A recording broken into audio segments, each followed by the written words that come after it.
I'm Sarah, and this is Budgetsew, where we create stylish, fashionable looks as inexpensively as possible.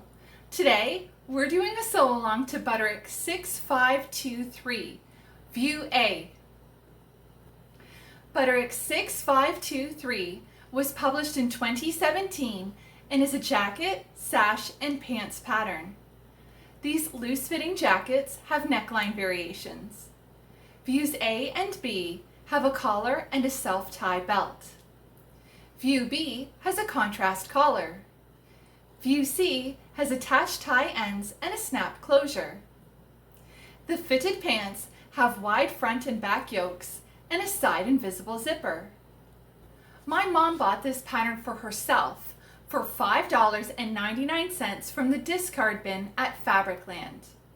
She was showing me this pattern and asking me if I liked it, and I told her I loved it. She said, "Good, because I bought you a copy too." I was thrilled. The suggested fabrics were velvet, satin, cotton blends, gabardine, crepe, and shantung. I chose to make my jacket out of a black velvet with a swirling gold pattern.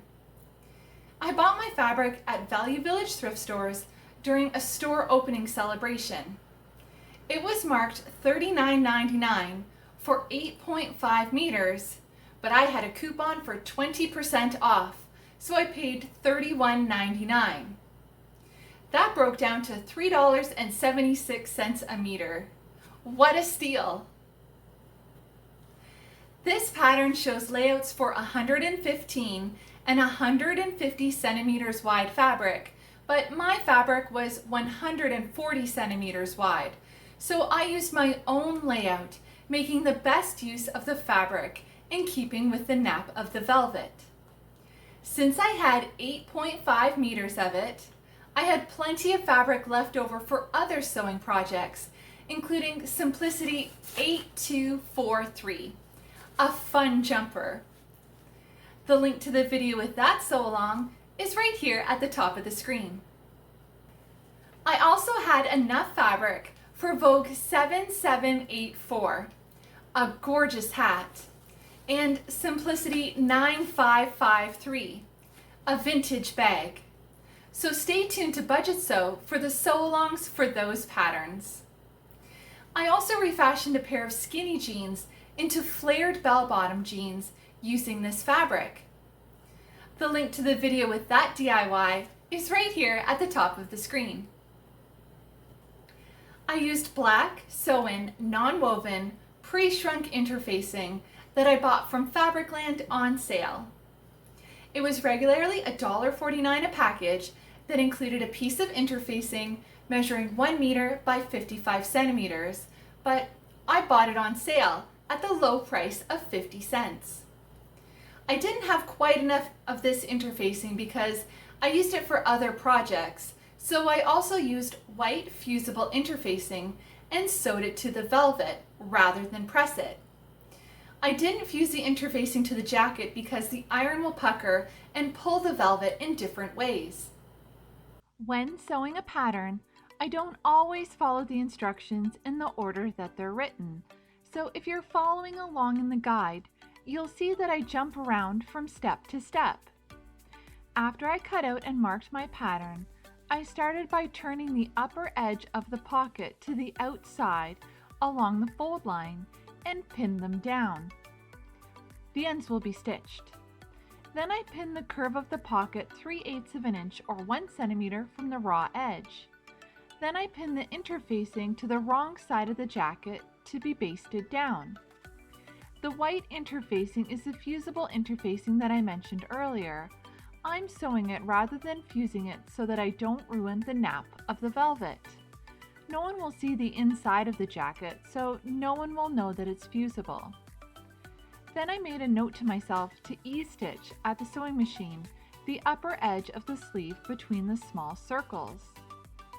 Then, with the right sides of the fabric together, I pinned the sleeve seams.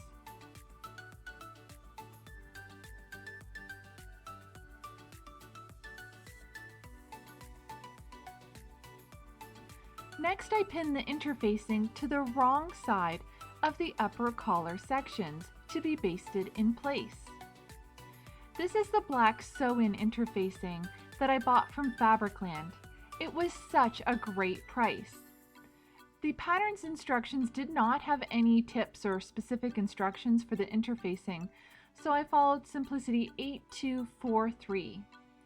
The instructions recommended for non-fusible interfacing to machine-based 1/2 inch or 1.3 centimeters from the cut edge and then trim the interfacing close to the stitching. Then I pinned the front facing and back neck facing sections together at the shoulders.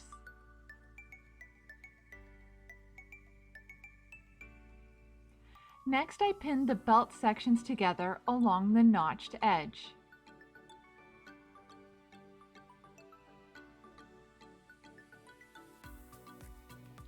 This fabric is gorgeous. I love the gold embroidery. It looks so luxurious. Then I pinned the darts in the back of the jacket. And my final pinning was the back sections together at the center back.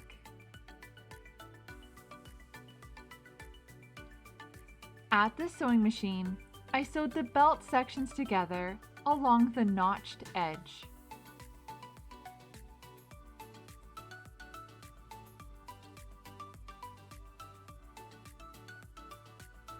Then I sewed the front facing and back neck facing sections together at the shoulders. I used black Coats & Clark all-purpose dual-duty thread that I bought from Value Village thrift store.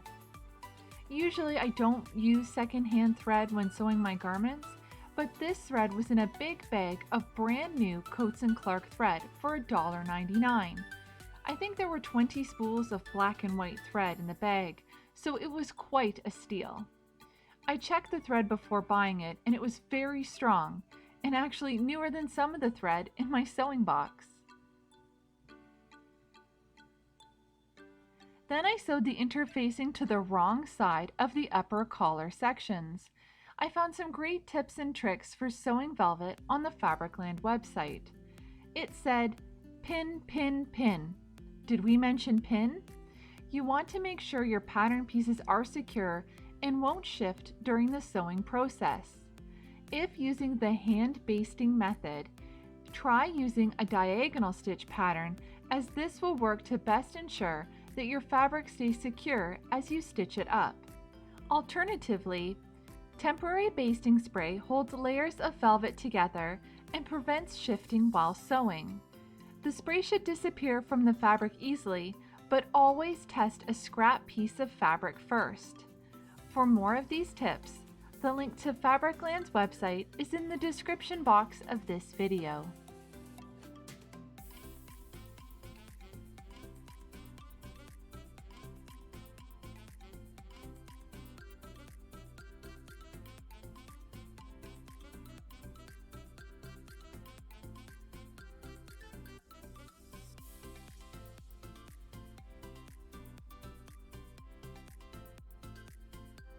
Then I E-stitch the upper edge of the sleeve between the small circles. Remember to leave long thread tails so you can adjust the ease.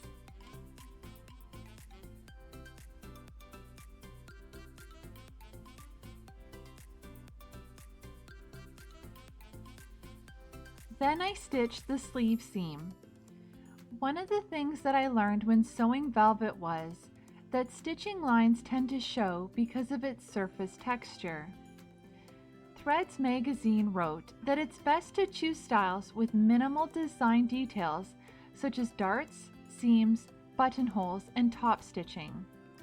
Designs with simple lines and are semi-fitted to loose-fitting styles best display the velvet's qualities. Gathers, soft folds, and drapey styles work best, rather than those that are fitted and contoured. Next, I sewed the fusible interfacing to the wrong side of the front. The Butterick instructions were very brief, so I took a look at my mom's Simplicity sewing book that was published in 1975 for some tips on sewing velvet. it had a section about napped and pile fabrics. It said, if garment pieces are cut with a nap running in opposite directions, the sections of the completed garment will appear to have been cut from different shades of the same color. The direction in which you lay the pattern depends on the fabric. Determine the direction of the nap or pile by stroking the fabric with your fingers on the lengthwise grain. If the surface feels smooth, you're stroking in the direction of the nap. If it feels rough, you are stroking against the nap. Mark the nap with a chalk arrow on the back. Then I E-stitch the side edge of the front between the notches. To E-stitch, stitch along the seam line using long machine stitches. Pull the thread ends when adjusting to fit.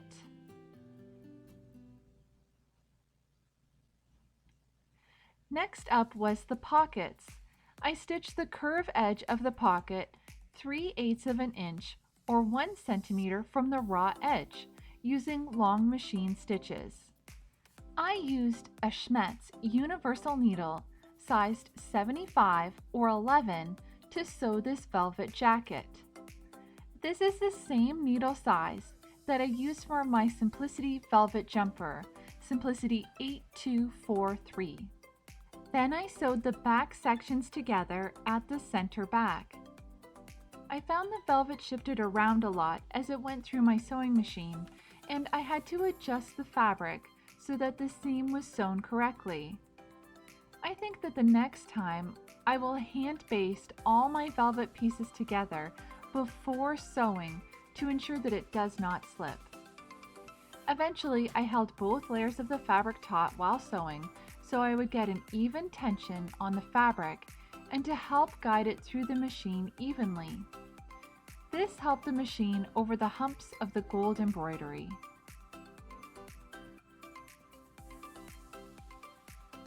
Then I sewed the back darts. The Simplicity sewing book continued. Short napped or pile fabrics include velvet, velveteen, corduroy, and suede cloth. The nap should run towards the top in a garment of velvet or velveteen for the richest, darkest color, and down in corduroy or suede cloth for better fabric wear. Fold, pile, and nap fabrics for cutting with the nap side out.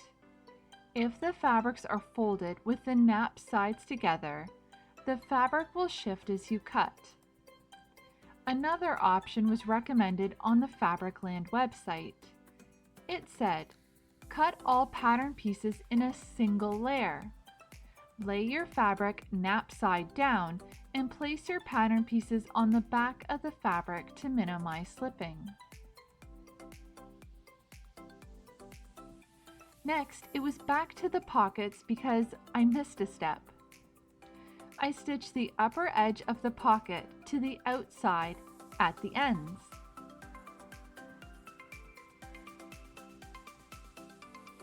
Back to pinning. My next step was the belt. With the right sides together, I folded the belt along the fold line and pinned it. I left an opening close to the center so that the belt could be turned the right way out.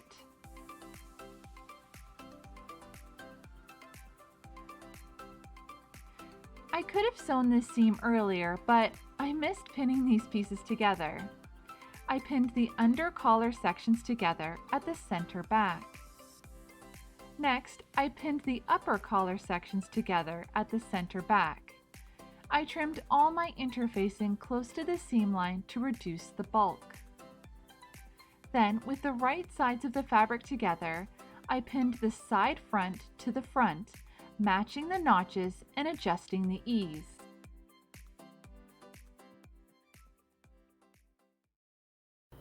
Before I continue with the sew-along, please share this video with your friends and family.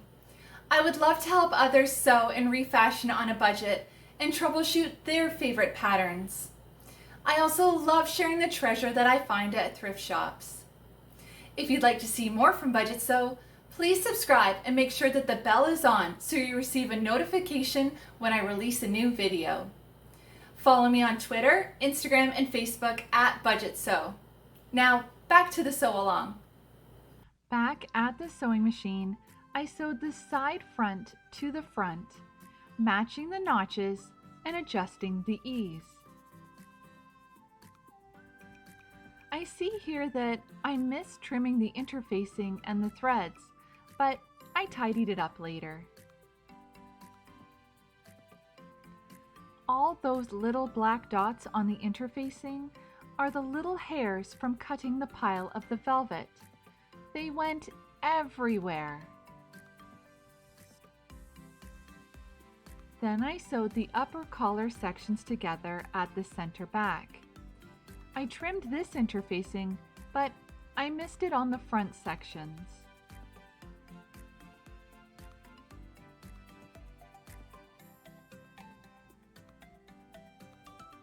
Then I sewed the under collar sections together at the center back. I couldn't believe my luck when I found this fabric at Value Village. It was in perfect condition and was a full bolt, never been cut.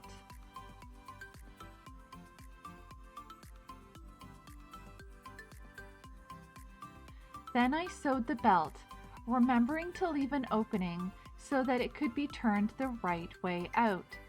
I forgot this on another project and had to unpick a portion of it so that it could be turned the right side out. Once the belt was sewn, I trimmed the seam allowances and turned it the right way out. After that, I pinned the opening closed. Then I pinned the upper collar and the under collar sections together, stretching the under collar to fit, leaving the notched edge open.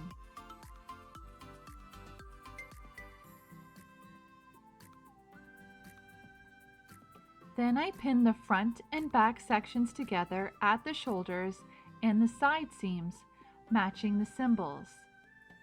Some other great tips from Threads magazine for sewing velvet are: hand baste with one or more of 3 basting methods, double, backstitch, or diagonal basting, loosen the machine tension, hold the fabric taut while you sew, use a walking foot, Teflon foot, or roller foot, and finally stitch with tissue paper or stabilizer between the layers and between the fabric and the feed dogs.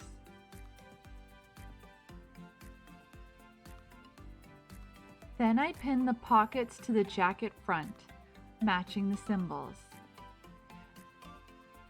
To edge stitch, stitch close to the finished edge or seam.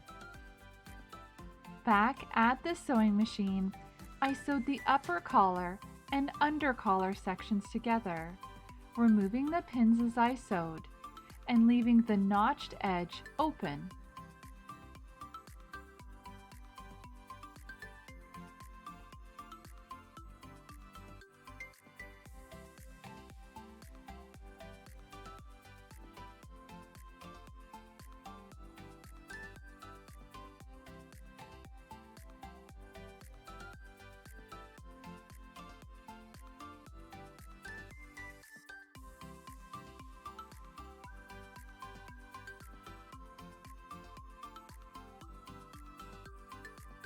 Then I stitched the belt opening closed.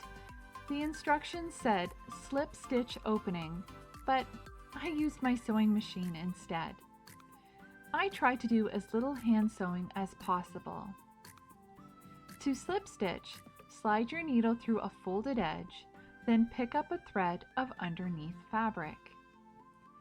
Then I sewed the front and back sections together at the shoulder and side seams. The Simplicity Sewing Book had a chapter about pressing from start to finish. It said, learn early on in the game that stitching and pressing go together. Pressing a garment, both during and after construction, is what give it a finished appearance. It separates the well-made garments from the homemade ones.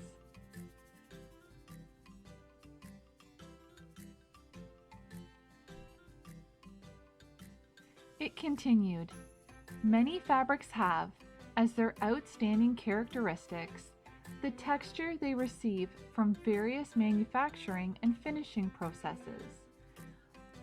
Proper pressing methods will retain these textures."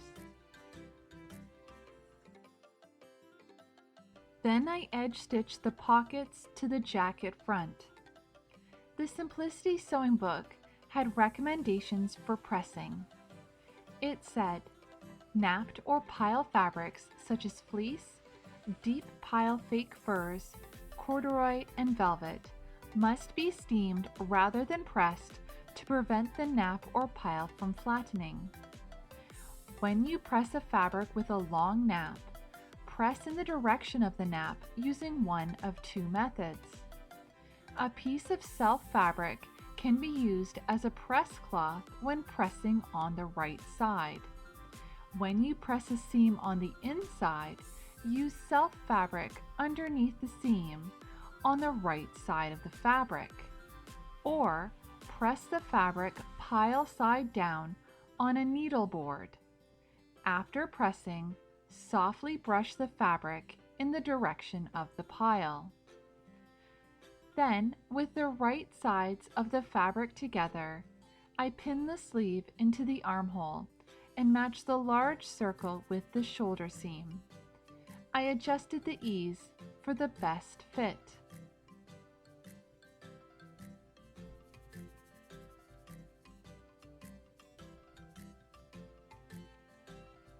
After the upper collar and lower collar sections had been sewn together, I trimmed the seam allowances and turned it right side out. Then I pinned the raw edges together. Then I stitched the seams into the armholes, removing the pins as I sewed. The Simplicity Sewing Book had some tips on joining the sleeve to the bodice unit. Hold the bodice wrong side up with the armhole towards you. Pin the sleeve to the armhole with the sleeve inside the bodice, right sides together. Place pins at the underarm seams, shoulder marking, notches, and remaining markings. Also, 1/2 inch or 1.3 centimeters on each side of the shoulder seam. Because the sleeve cap is on the straight of grain at this point, no ease is needed. The markings are placed to distribute the fullness evenly in the proper areas around the cap. From the notches on both sides, pull up the bobbin thread. Distribute the ease evenly between the pins. To hold ease, wind the thread ends around a pin placed at each end of the stitching. There should be no tucks or gathers on the seam line.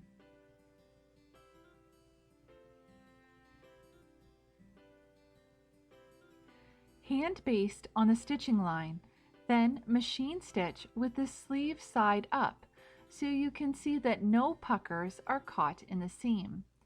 Start stitching at the underarm seam and make a complete circle. The line of stitching should be barely inside the ease of stitching. Make a second row of stitching 1/8 inch or 3 millimeters from the first row in the seam allowance. Trim close to stitching at the underarm between the notches. Do not trim sleeve cap. Press seam, shrinking out the fullness. Then I turned the sleeve hems and pinned them in place.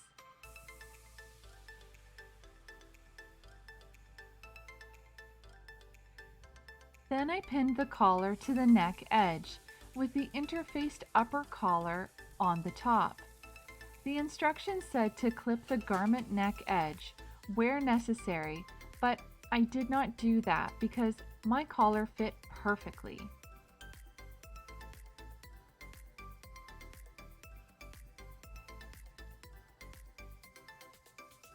At this point, the jacket was really coming together, and I hoped that it would fit well because I love this fabric. I've never sewn a trial garment before, but the Simplicity Sewing Book recommended making one if the pattern has unfamiliar or complicated details, if the fabric to be sewn is expensive or fragile, or if you are in doubt about the suitability of the style for you. If I had paid full price for this fabric, then perhaps I might have made a trial garment, but since I paid $3.76 a meter, which is cheaper than most fabric in the clearance section, and I had lots left over, I went ahead with the gold embroidered black velvet.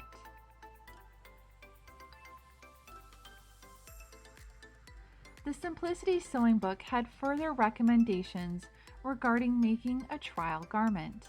It said, inexpensive fabric can be used, but it should simulate the weight and drape of the final fabric.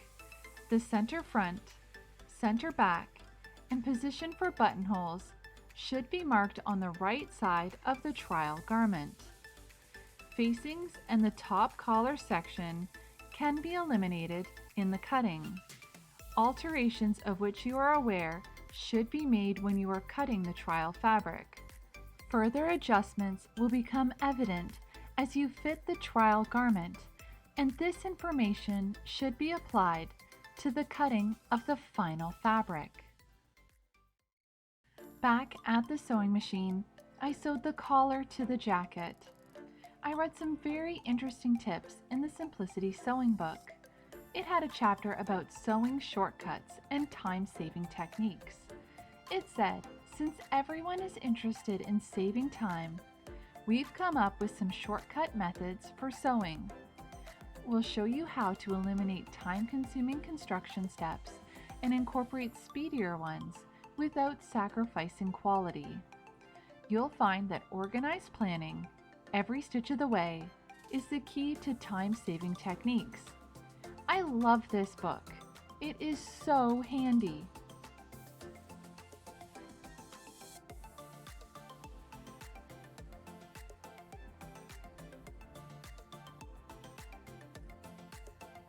The book continued. It goes without saying that you stitch as much as possible by machine rather than by hand. Having complete command of your machine and taking advantage of all its features will improve your stitching efficiency. Another tip was, stitch as much as you can each time you are at the sewing machine without breaking the stitching. As you finish stitching one seam, feed another garment section under the presser foot and continue stitching. This procedure is also ideal for stay stitching and finishing seams. It saves hand motions as well as thread. I'm going to try this on my next garment.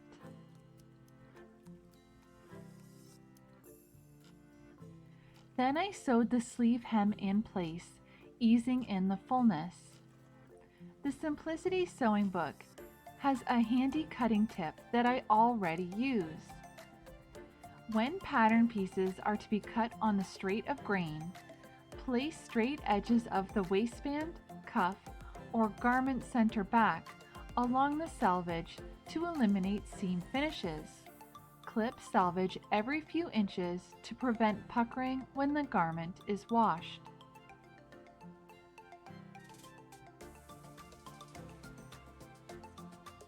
Next, I pinned the facings to the front opening and neck edge over the collar.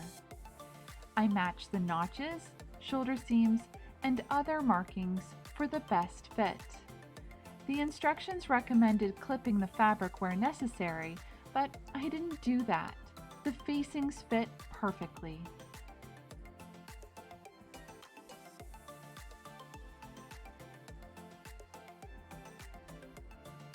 There was also a part in the book about arranging your sewing area in the Sewing Shortcuts chapter.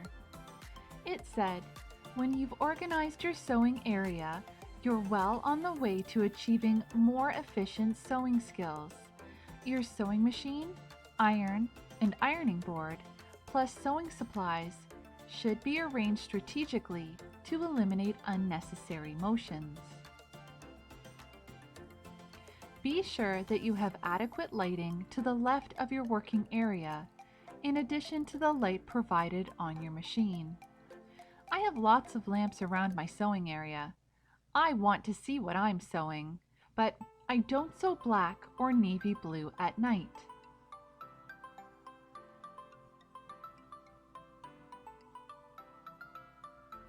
The ironing board should be situated close to your machine. At the left of the machine if you are right-handed, or at the right if you are left-handed. I set up my ironing board with the iron filled with water and my tailor's clapper before I start sewing.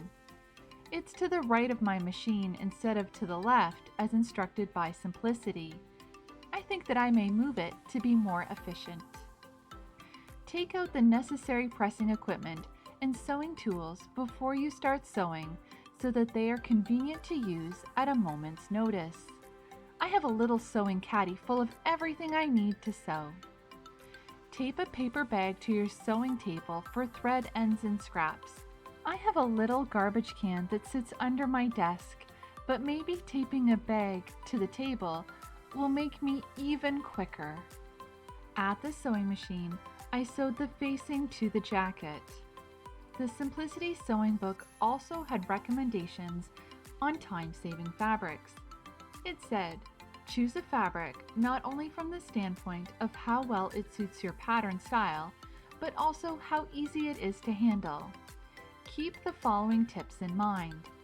Your fabric should require a minimum of preparation for cutting. You should be able to straighten it without much effort. I'm a big fan of polyester. Wash and wear, ready to go. Any fabric design such as plaids and stripes that must be matched will take more time.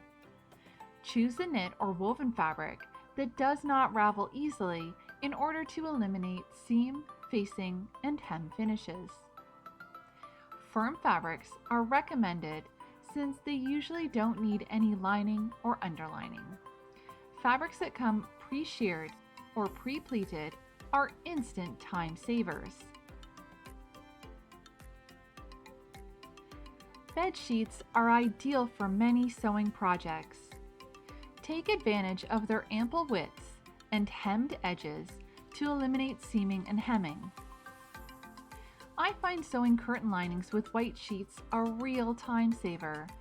I've also made 2 pairs of pants out of a blue queen size sheet. Simplicity 8999, published in 1999, and New Look 6203. I have 2 more sewing projects on the go out of sheets. Butterick 6168, a Lisette dress, and McCall's 2138, a vintage dress with interchangeable collars and cuffs. Then it was time for the understitching. The instructions said to understitch as far as possible. To understitch, open out the facing on the underside of the garment and stitch the seam allowance close to the seam. One of my other sewing projects, Vogue 8408, had a lot of understitching on the collar, so I got lots of practice sewing that. Then I turned up the hem and pinned it in place. The pattern pieces indicated that the hem should be 1.5 inches or 3.8 centimeters, so I pinned using that measurement and completely enclosed the raw edge of the hem.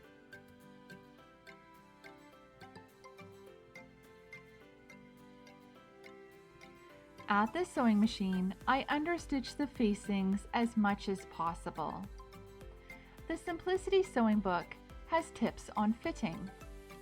It said, while it is difficult to list every detail about fitting, the following applies to the fitting of all garments.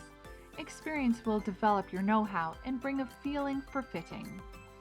Wear the same type of undergarments that you will wear with the style of your garment, and shoes with the proper heel height. I do that with pants all the time.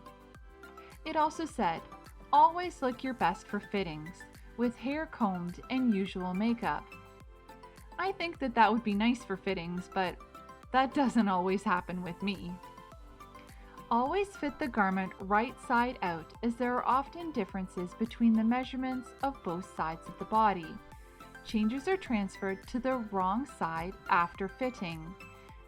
The waistband should be basted on when fitting a skirt. If there is no band, machine-based seam tape at the skirt waistline to prevent stretching.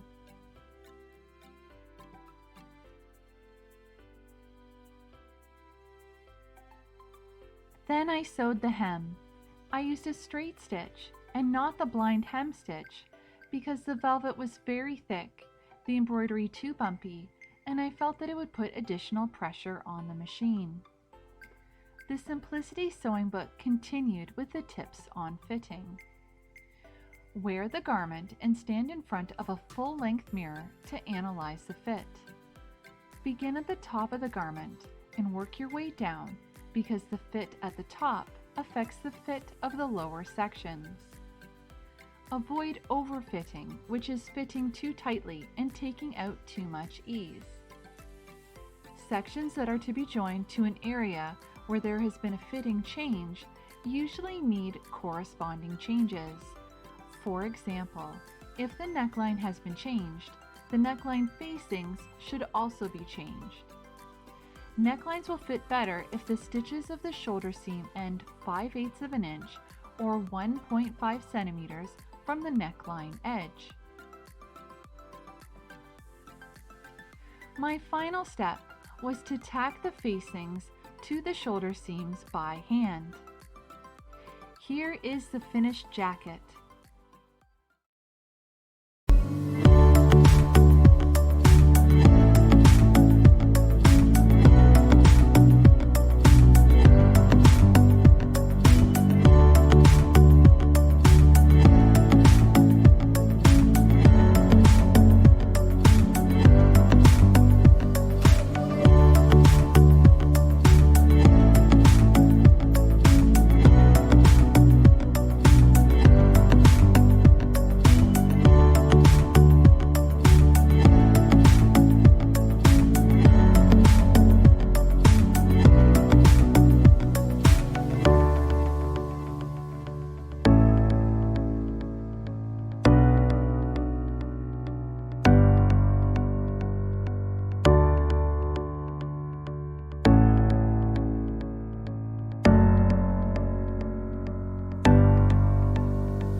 To complete the look, I'm wearing black Cleo dress pants from Value Village thrift stores.